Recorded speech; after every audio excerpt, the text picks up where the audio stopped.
Today we are going to look at rounding more difficult numbers to the nearest 10. As we recall, rounding to the nearest 10 means changing a number to numbers like 10, 20, 30, and so on. Let's work through the first example together. Round 85 to the nearest 10. Look at the number line.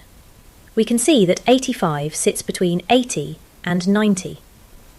We can also see that 85 sits exactly in the middle of 80 and 90.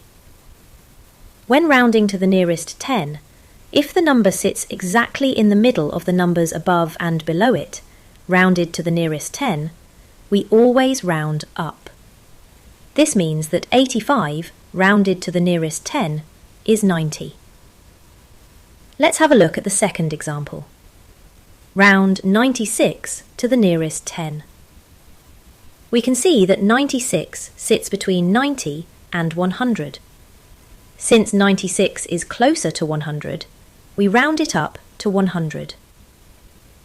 When we round a number that's first digit is 9 and also crosses over to the next place value, we gain an extra digit. We can see that there is now a digit in the hundreds place value.